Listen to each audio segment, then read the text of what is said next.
or let's say within an African American community and want to hire people to work there. And although they are prejudiced toward that group of people, they might have an economic gain. Their friend might be just as prejudiced toward that same ethnic group, and they might want to avoid and actually at their place of business put in a practice of not hiring that person to actually work there. They are being very discriminating.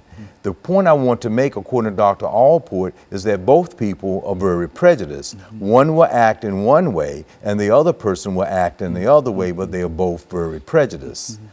This is why I want to try to make the observation that's going on in a political campaign of an entire group of people that might have a leader that they are now saying, well, gee, that person is saying something that I really think.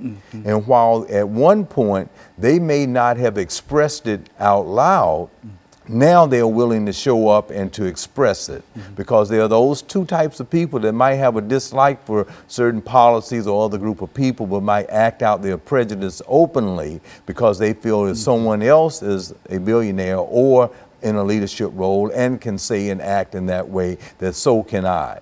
And so in the real sense, Dr. Sanford, as we get ready to end this segment this morning, we're saying that prejudice has an impact upon all of us. A person can either be prejudiced or not prejudiced, but whatever his attitude might be, he's going to live within a community of folks that will have an impact. And we're going to talk this morning about some of the acts of prejudice. And what we'll do, we'll take our first commercial break, and we'll be back with our audience following this very, very short commercial break.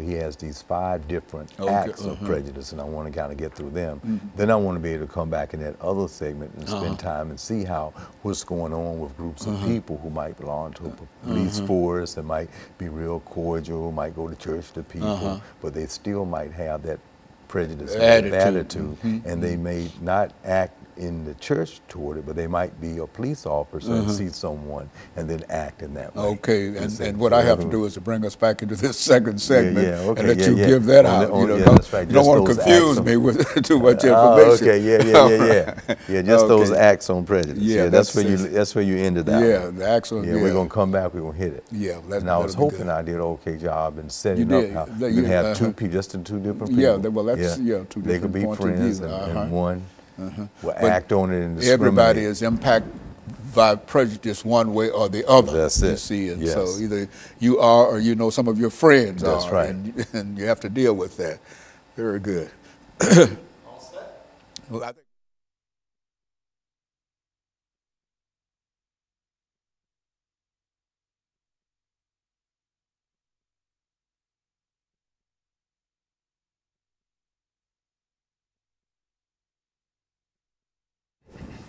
thank you, and welcome back to the second segment of the show for today.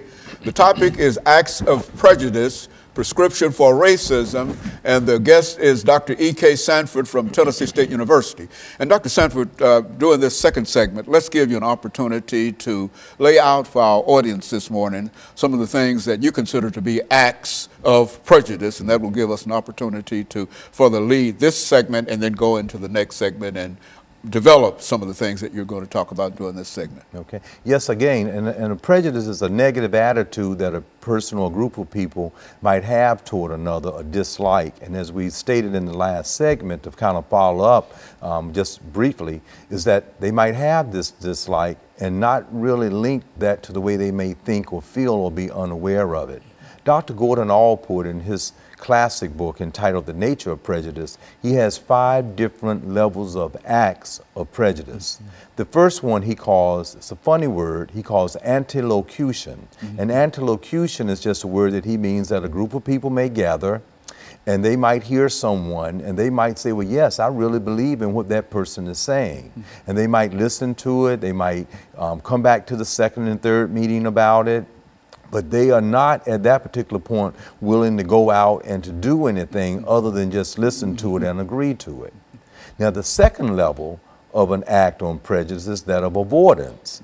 Dr. Gordon Allport said that a segment of that first group might go out and say, I want to avoid, because I have a dislike toward another group, and maybe to live someplace, maybe because I have financial assistance, I can live and not integrate with other people, and I can desegregate myself, I can segregate myself from other people.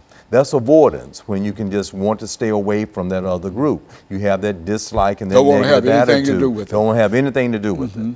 Then the third level of it is that of discrimination. Now, I want you to see that second, you don't want to have anything to do with them, but you might not do anything negative against them. But that third level is a subgroup of people that might not want to have anything to do with the person, but they will actually discriminate against an individual. Find themselves in a situation where they have to deal with that group. Yes, is that what we are? That's right.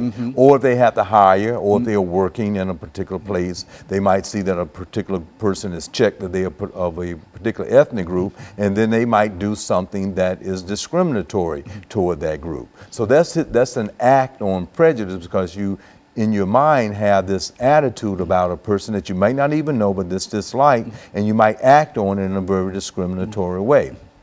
We can look at history and our laws that at one time said that people that of a certain ethnic group would have to live in a certain area, they couldn't go to certain schools, and so an entire civil rights movement had to take place for those changes to come about. Even those that are listening might think, well, institutions just always wanted to be fair in having athletics, but a movement had to go to have a certain title to be changed for women to have the right to play sports, because they were discriminated against.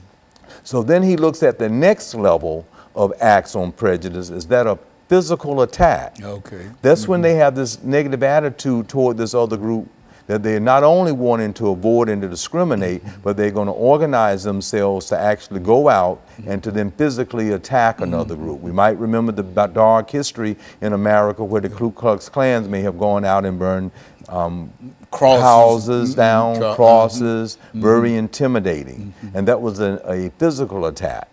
And then the fifth level is called extermination. That's an act of prejudice where you're so racist toward another group of people, you target them and try to really do away with the entire group.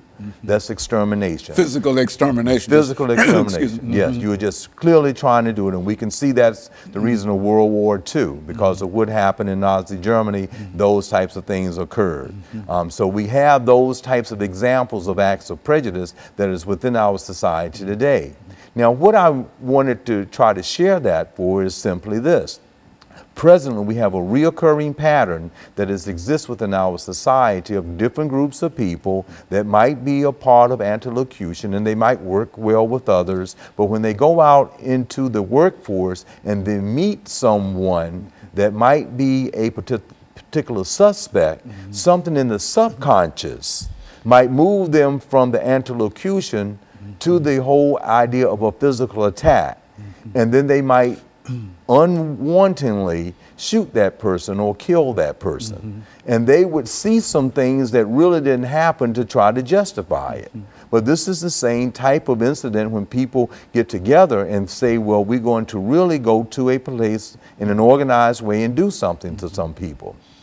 So now we're in a society where some people are feeling victimized by this peculiarity of acts on prejudice that might be at the level of antilocution, where they might do a little bit of the avoidance within the workplace and stay away. And then people there might leave with a certain feeling, and that person that avoided might not think they did anything toward that other person at all. And then they might even have a little discrimination that might be going on in the workplace, and everybody might meet and have a donut or coffee, but that person might get this feeling that they are not accepted. And now they will then have some of these acts of prejudice where they might move to then do some physical attacks, because what they have personally felt is going on in their life, that they went to school, they tried to assimilate, they've learned the language of the dominant group, they're dressing like the dominant group, and they're still not being treated fairly. And then they might go out and then be in a postmodernist age, have some thoughts about something they see in cyberspace, Facebook or whatever, that might make them make a decision to go out and do a physical attack about some other attack that was done against them. So it becomes this kind of an integration of something that is going on that's an act on prejudice that moved into a physical attack by another person that might not think they did it, but they actually did it to that individual. And so in a real sense, Doctor, we're saying that sociologically, yes, that a person can not have a prejudiced bone in his body, but his relationship with other folks, the kind of conversations that he becomes involved in, can move him from that first act up to the last act simply by the environment and the things that he hears that are said in reference to that group or that individual. Is that what we're saying? That's what we are saying, and we're not saying 100% of that group. We are saying that in that antilocution, going back to if we can just observe what's going on before us in a national level at political campaigns, how you might have an entire group